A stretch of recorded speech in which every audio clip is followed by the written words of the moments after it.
Wala nang maraming paligoy-ligoy pa, diretso sa punto na.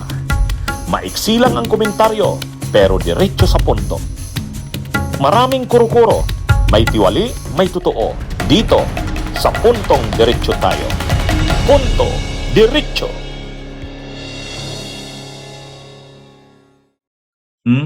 Yung binulgar ni John Vic Rimulya tungkol kay Harry Roque. Pinagtatawanan si Harry Roque. Ano ba 'yon? Yan. Doon sa programa nila nila Ronald Llamas, Michael Fahatin, guest nila si sa DCMM yata 'yon eh. Guest nila si John Vic Rimulya. Light yung kanilang discussion, nagbibiruan, nag-aalaskan. Isa sa kanilang naging laman ng isa sa mga naging laman ng kanilang alaskahan si Harry Roque. Si Harry Roque, mga kabunyog, mga kababayan. Sabagay, ito naman talagang si Harry Roque, paborito naman talaga itong gawing pulutan sa mga kwentuhan, sa mga biruan. Napag-usapan si Harry Roque, ang nagkwento itong si John Vic Rimulya. Sabi niya, kaibigan niya na ng matagal na yan si Harry Roque. Sa katunayan, nung nag-aral daw siya sa UP, pareho pala silang UP, So nag-aral sila sa UP, 14 years old pa lang daw yan si Roque, dahil matalino nga. Matalino naman talaga si si Roque. Di ba may biro nga niyan? May biro. Yung street sa yung street sa UP, kasi ang mga streets, yung mga sa UP Village, ang mga streets diyan, ang pangalan, matalino, masipag, masunurin, matyaga, o mga ganon eh. Yung mga ganyan yung mga streets sa UP Village, mahusay, matino. Ngayon, yung isang street doon, may ang pangalan na daw, biro din ito ang nakalagay na pangalan, Harry Roque, dating Matalino Street. Harry Roque Street, pinangalanan na daw na Harry Roque Street. Yung dating Matalino, yung Matalino Street dati, ngayon Harry Roque na. Kaya ang nakalagay, Harry Roque Street, dating Matalino. Yung pangalan ng street, Matalino dati. Anyway, ngayon, ito nga, pinagkikwentuhan, pinagbibiruan nila John Vic Rimulya, itong si Harry Roque.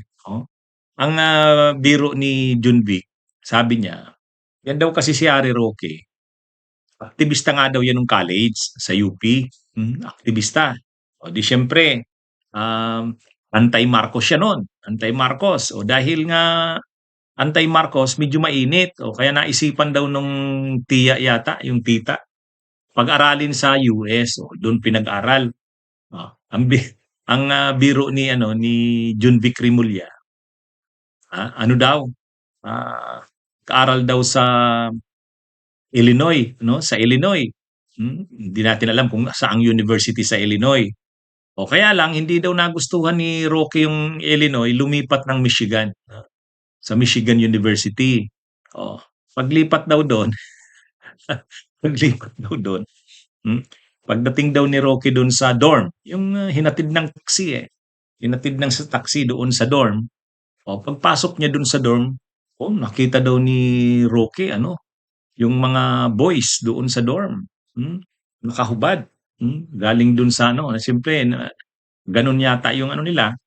Kasi all boys dorm yata yun. All boys dorm. Ngayon, galing sa paliguan yung mga boys, nakahubad. Sabi daw ni Harry Roque, I'm home. Panoorin niyo na lang yung yung nang kweninto yan ni John Vic Rimulya. Sek, did you continue to work out? Natural lang. Hindi nag-workout talaga ako. Kaya yung isang dating cabinet secretary nung nakaraang gobyerno, paboritong siyang gupitan eh. Naku, yun lang. Sino ba yun? Ang daming blind item dito. Yan ba yung lagi ko nababanggit na pangalan? Si Harry yun eh. Diretso naman. Hindi ko makalimutan yung kaibigan ko naman talaga yun. Kaibigan ko talaga yun si Harry. Dating-dati pa. UP pa yan. Yes, UP. Nag-scuba diving pa sa kasabay ko yun eh. Uy, Kasabay scuba kami, diving talaga? Kasi Kasi UP minsan din nga si Sec, pag-akyat oo. yung ano niya, yung buhok niya pumunta rito pagkatapos.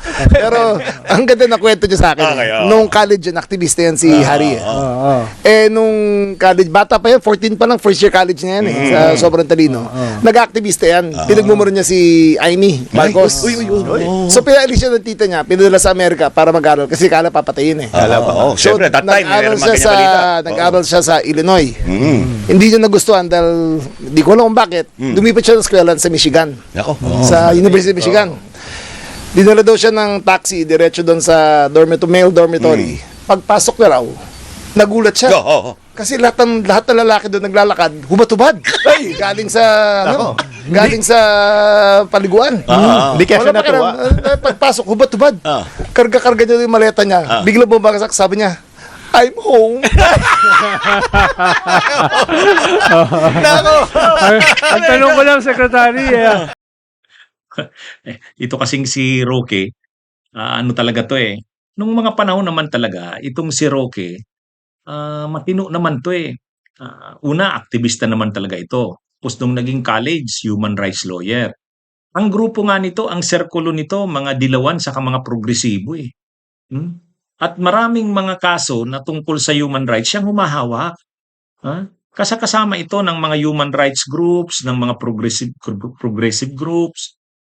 Kaya lang, nung napunta ito kay Duterte, yun, nabago na. Malaki na ang hindi pala malaki.